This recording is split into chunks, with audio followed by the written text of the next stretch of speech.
ఆకాశవాణి ప్రాంతీయ వార్తలు చదువుతున్నది గద్దె దుర్గారావు.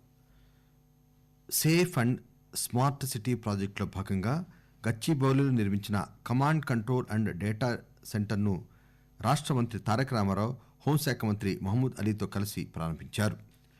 దుబ్బాకలో శాసనసభ నియోజకవర్గానికి జరిగిన ఎన్నికల్లో బీజేపీ అభ్యర్థి రఘునందన్ రావు గెలుపును ఎన్నికల సంఘం అధికారికంగా ప్రకటించింది. తెలంగాణ రాష్ట్రంలో కరోనా రికవరీ రేటు 92.34% మెరుగుపడింది.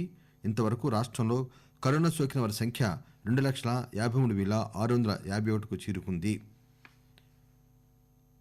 నిజామాబాద్ జిల్లాలో ధృవీకరణ చేసిన నాణ్యమైన ధాన్యానికి కట్టా తీస్తే సంబంధిత రైసు మిల్లులపై చర్యలు తీసుకోవాలని జిల్లా కలెక్టర్ నారాయణ రెడ్డి సంబంధిత అధికారులను ఆదేశించారు. కోవిడ్ మహమ్మారిపై దేశం పోరాడుతున్న తరుణంలో ముందు జాగ్రత్తను పాటిద్దాం. కోవిడ్ నుంచి సురక్షితంగా ఉండడానికి 3 సూత్రాలు. మాస్క్ ధరిద్దాం, 2 గజాల భౌతిక దూరం పాటిద్దాం, ముఖం చేతులు శుభ్రతపై దృష్టి పెడదాం. ఇప్పుడు వార్తలు వివరంగా. హైదరాబాద్ నగరంలో శాంతి భద్రతలను సమర్థవంతంగా నిర్వహించే లక్ష్యంతో సేఫ్ అండ్ స్మార్ట్ సిటీ ప్రాజెక్టులో భాగంగా గచ్చిబౌలిలో నిర్మించిన కమాండ్ కంట్రోల్ అండ్ డేటా సెంటర్ను ఐటీ పురపాలక శాఖ మంత్రి తారక రామారావు, హోంశాఖ మంత్రి మహమూద్ అలీతో కలిసి లాంఛనంగా ప్రారంభించారు. హైదరాబాద్, సైబరాబాద్, రాచకొండ పోలీస్ కమిషనరేట్ ప్రాంతాల్లో ఉన్న 5,000 సీసీ కెమెరాల దృశ్యాలను ఒకేసారి తెరపై వీక్షించేలా ఏర్పాటు చేసిన కేంద్రాన్ని త్వరలోనే డైల్ 100కు అనుసంధానం చేయనున్నారు. వేగంగా వెళ్లే వాహనాల నంబర్ ప్లేట్లను గుర్తించడానికి, ఏదైనా కూడల్లో ట్రాఫిక్ రద్దీ ఏర్పడితే సిబ్బంది ప్రమేయం లేకుండానే సమీప కూడళ్ల నుంచి అటువైపు వాహనాలు రాకుండా ప్రత్యామ్నాయ మార్గాల్లో వెళ్లేలా ఈ కేంద్రం నుంచి సిగ్నల్స్ ఇస్తారు. సమీపంలోని ట్రాఫిక్ సిబ్బందిని అప్రమత్తం చేసి రద్దీని క్రమబద్దీకరిస్తారు. విద్యాశాఖ మంత్రి Sabitha Indra Reddy, DGP Mahender Reddy, Cyberabad CP Sajjanar, Rachakonda police commissioner Mahesh Bhagwat, ఇతర పోలీసు ఉన్నతాధికారులు ఈ కార్యక్రమంలో పాల్గొన్నారు. దుబ్బాకలో శాసనసభ నియోజకవర్గానికి జరిగిన ఎన్నికల్లో బీజేపీ అభ్యర్థి రఘునందన్ రావు గెలుపును ఎన్నికల సంఘం గత రాత్రి పొద్దుపోయిన తర్వాత అధికారికంగా ప్రకటించింది. ఈ ఎన్నికలలో తెరాస అభ్యర్థి సుజాత 2వ స్థానంలో నిలిచారు. 3వ స్థానంలో నిలిచిన కాంగ్రెస్ అభ్యర్థి చెరుకు శ్రీనివాసరెడ్డి డిపాజిట్ కోల్పోయారు. కాగా దుబ్బాక అసెంబ్లీ స్థానానికి జరిగిన ఉప ఎన్నికలో బీజేపీ విజయాన్ని ప్రధానమంత్రి నరేంద్ర మోదీ చారిత్రక విజయంగా పేర్కొన్నారు. బీజేపీకి ఆశీస్సులు అందించిన దుబ్బాక ప్రజలకు కృతజ్ఞతలు తెలిపారు. రాష్ట్రాభివృద్ది కోసం మరింత సేవ చేసేందుకు ఈ విజయం తమకు శక్తినిస్తుందని ప్రధానమంత్రి అన్నారు. విజయం సాధించిన పార్టీ అభ్యర్థి రఘునందన్ రావు, పార్టీ నాయకులు, కార్యకర్తలను ప్రధానమంత్రి అభినందించారు. దేశ సరిహద్దులో ఉగ్రమూకల దాడిలో ప్రాణాలు కోల్పోయిన వీర జవాన్ రేయాడ మహేష్ పార్థివ దేహం గత అర్ధరాత్రి దాటాక నిజామాబాద్ జిల్లా వేల్పూర్ మండలం కోమన్పల్లికి చేరుకుంది. ఈరోజు ఉదయం మహేష్ కుటుంబ సభ్యులు, బంధువులు, స్నేహితుల అశ్రునయనాలతో గ్రామ శివార్లోని వైకుంఠధామం వరకు అంతిమయాత్ర కొనసాగింది. మంత్రి Prashanth Reddy, Nizamabad MP Arvind, ZP chairman Vithalarao, జిల్లా కలెక్టర్ నారాయణ రెడ్డి, సమీప గ్రామాల ప్రజలు మహేష్ అంతిమయాత్రలో భారీగా పాల్గొన్నారు.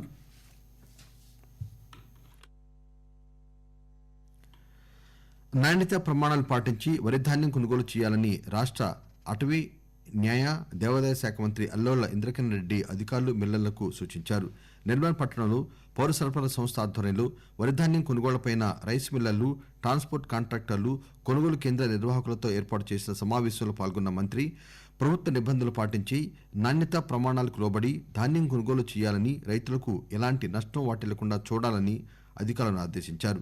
కాగా ప్రస్తుత వానాకాలం సీజన్లో వ్యవసాయ శాఖ అంచనా మేరకు నిర్మల్ జిల్లాలో 1,07,819 ఎకరాల్లో వరి పంట సాగు చేయగా 15,62,000 క్వింటాల ధాన్యం దిగుబడి వచ్చే అవకాశం ఉందని తెలిపారు. ఐకేపీతో సహా ఇతర సంస్థల ద్వారా 181 కొనుగోలు కేంద్రాల ఏర్పాటుకు చర్యలు చేపట్టామని, ఇప్పటివరకు 55 కొనుగోలు కేంద్రాల ద్వారా 2,352 మెట్రిక్ టన్నుల ధాన్యం కొనుగోలు చేయడం జరిగిందని అన్నారు. దీపావళి పండుగను సంతోషంగా జరుపుకోవాలి, అయితే కరోనా వైరస్ మరింత వ్యాప్తి చెందకుండా అన్ని జాగ్రత్తలు తీసుకోవాలని రాష్ట్ర అగ్నిమాపక శాఖ డైరెక్టర్ లక్ష్మీప్రసాద్ ప్రజలకు విజ్ఞప్తి చేస్తున్నారు. లైసెన్స్ ఇచ్చినప్పుడు ప్రతి ఒక్క షాప్ వాళ్ళు ఒక drum water, fire extinguishers, electrical safety ఇవన్నీ సూచనలు చేసి ఇస్తారు. తర్వాత ఎక్కడైనా ఒకే ప్రెమిసెస్ లో ఒక 50-100 దుకాణాలు పెడితే రిక్వెస్ట్ చేస్తే మేము ఫైర్ ఇంజిన్ కూడా అట్లాంటి చోట్ల పెట్టడం జరుగుతుంటుంది. తర్వాత మా ఫైర్ కంట్రోల్ రూమ్ అన్ని జిల్లాల్లో, హైదరాబాద్ లో కూడా ఆల్వేస్ 24/7 పనిచేస్తుంటుంది. 101 ఫోన్ డయల్ చేయడం ద్వారా మాకు కాల్ వస్తుంది. ఒకవేళ 101 ఏమైనా ప్రాబ్లం ఉంటే వాళ్ళు 108 కూడా చేయొచ్చు, లేకపోతే 100 పోలీస్ కి కూడా చేయొచ్చు. మా యొక్క సేవలను కోరొచ్చు. అంటే మా నియరెస్ట్ ఫైర్ వెహికల్ వాళ్ళకి అటెండ్ అవుతుంది. కాగా జనాందోళన కార్యక్రమంలో భాగంగా సరోజదేవి కంటి ఆసుపత్రి సూపరింటెండెంట్ డాక్టర్ రాజలింగం గారితో పరిచయాన్ని ఈ మధ్యాహ్నం 2:30 ఆకాశవాణి హైదరాబాద్ కేంద్రం ప్రసారం చేస్తుంది. దీపావళి పండుగ సందర్భంగా బాణాసంచా కాల్చేవారు తప్పనిసరిగా కోవిడ్ నిబంధనలు పాటించాలని కరీంనగర్ జిల్లా వైద్యారోగ్య శాఖ అధికారి డాక్టర్ జి సుజాత ఆకాశవాణికి తెలిపారు. నేను doctor Sujatha, district medical and health officer Karimnagar. మనకి ఇప్పుడు పండుగలు వస్తున్నాయి కాబట్టి ముందు మనకి దీపావళి పండుగ ఉంది. ప్రతి ఒక్కరు కూడా కోవిడ్ మనకు ఒక 4 మంత్రాలు ఉన్నాయి. ఏంటంటే కంపల్సరీగా మాస్క్ ధరించడము, చేతులు ఫ్రీక్వెంట్ గా వాష్ చేసుకోవడము, భౌతిక దూరం 6 feet ఉండేట్టుగా చూసుకోవడము, అట్లాగే గ్రూప్స్ గ్యాదరింగ్స్ లేకుండా ప్రతి ఒక్కరు కూడా పండుగను ఇంట్లో వాళ్ళతోనే జరుపుకోవాలని నేను కోరుతున్నాము. ఆకాశవాణి ప్రాంతీయ వార్తలు వింటున్నారు.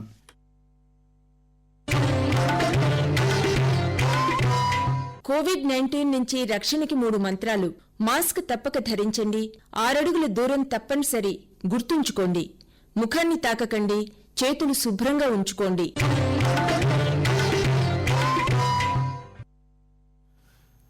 తెలంగాణ రాష్ట్రంలో మరో 1196 మందికి కరోనా సోకింది. గడిచిన 24 గంటల్లో 44,000కు పైగా పరీక్షలు చేయగా 1196 మందికి కరోనా వైరస్ పాజిటివ్ నిర్ధారణ కావడంతో రాష్ట్రంలో ఇంతవరకు కరోనా సోకిన వారి సంఖ్య 2,53,651కి చేరింది. రాష్ట్ర వైద్యారోగ్య శాఖ ఈ ఉదయం విడుదల చేసిన తాజా బులెటిన్ ప్రకారం కోవిడ్ నుంచి నిన్న మరో 1,745 మంది కోలుకున్నారు. దీంతో రాష్ట్రంలో కోవిడ్ రికవరీ రేటు 92.34% మెరుగుపడింది. కరోనా వైరస్ సోకినా కూడా ఎటువంటి భయాందోళనకు గురి కాకుండా 14 రోజుల పాటు జాగ్రత్తగా ఉండాలని ఖమ్మం జిల్లా ఎర్రుపాలెం మండలం బరిగండ్లపాడు ప్రాథమిక ఆరోగ్య కేంద్రం ఆయుష్ శాఖకు చెందిన ఉద్యోగి కె శ్రీనివాస్ ఆకాశవాణికి తెలిపారు. నా పేరు శ్రీనివాస్. నేను ఎరుపాలెం మండలం బనిగలపాడు ఫార్మసీ పనిచేస్తున్నాను. కరోనా వచ్చినా కూడా దాని గురించి భయపడాల్సిన అవసరం లేదు. 14 రోజులు జాగ్రత్తగా ఉండాలి. 14 రోజుల తర్వాత కూడా ఇమ్యూనిటీ పవర్ పెంచుకోవడం కోసం మా ఆయుష్ శాఖలో మంచి మెడిసిన్స్ ఉన్నాయి. ఏదైనా ఆవిరి కోసం పనిచేస్తాయి. ఇవన్నీ మా వైద్యుల సలహా సూచన మేరకు వాడాలా. 14 రోజుల తర్వాత కూడా చాలా జాగ్రత్తగా ఉండాలా. ఈ మెడిసిన్స్ మొత్తం ఉచితంగానే పంపిణీ చేయడం జరుగుతుంది. మా బయటపడి పిఎస్సీ కూడా చాలా మంది వస్తుంటారు. చాలా మంది పాజిటివ్ వస్తూ ఉన్నాయి. కానీ భయపడాల్సిన అవసరం పడలేదు. నిజామాబాద్ జిల్లాలో ధృవీకరణ చేసిన నాణ్యమైన ధాన్యానికి కట్టా తీస్తే సంబంధిత రైస్ మిల్లర్లపై చర్యలు తీసుకోవాలని జిల్లా కలెక్టర్ నారాయణ రెడ్డి సంబంధిత అధికారులను ఆదేశించారు. జిల్లా కలెక్టర్ క్యాంప్ కార్యాలయం నుండి ధాన్యం కొనుగోలు, తీసుకోవాల్సిన చర్యలు, ఎదురవుతున్న సమస్యలపై సంబంధిత అధికారులతో సెల్ కాన్ఫరెన్స్ నిర్వహించారు. ఈ సందర్భంగా కలెక్టర్ మాట్లాడుతూ వ్యవసాయ అధికారులు నాణ్యమైన ధాన్యంగా ధృవీకరించిన దానికి సంచులలో గన్నీ బ్యాగ్ బరువుతో కలిపి 41 కిలోల వరకు మాత్రమే తూకం వేయాలని తెలిపారు. ఉమ్మడి ఖమ్మం జిల్లాలో కరోనా వ్యాప్తి కొనసాగుతోంది. ఇరు జిల్లాల్లో నిన్న 212 పాజిటివ్ కేసులు నమోదయ్యాయి. ఖమ్మం జిల్లాలో 62, భద్రాద్రి జిల్లాలో 150 కేసులు నమోదయ్యాయి. కాగా కోవిడ్ 2వ విడత పొంచి ఉందని ప్రతి జ్వర బాధితుడికి కోవిడ్తో పాటు డెంగ్యూ, మలేరియా నిర్ధారణ పరీక్షలు కూడా చేయాలని, కోవిడ్ నెగిటివ్ వచ్చిన వారికి సైతం డెంగ్యూ, మలేరియా పరీక్షలు చేయాలని జాతీయ కీటక జనిత వ్యాధుల నియంత్రణ కార్యక్రమం రాష్ట్ర అధికారి డాక్టర్ ప్రభావతి అధికారులకు సూచించారు. ముఖ్యాంశాలు మరొకసారి.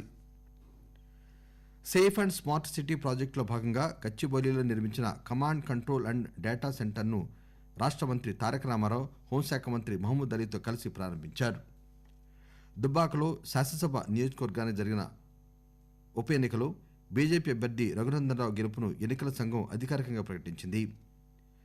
తెలంగాణ రాష్ట్రంలో కరోనా రికవరీ రేటు 92.34% మెరుగుపడింది. నిజామాబాద్ జిల్లాలో ధృవీకరణ చేసిన నాణ్యమైన ధాన్యానికి కట్టా తీస్తే సంబంధిత రైస్ మిల్లులపై చర్యలు తీసుకోవాలని జిల్లా కలెక్టర్ నారాయణ రెడ్డి అధికారులను ఆదేశించారు. ఆకాశవాణి ప్రాంతీయ వార్తలు ఇంతటితో సమాప్తం.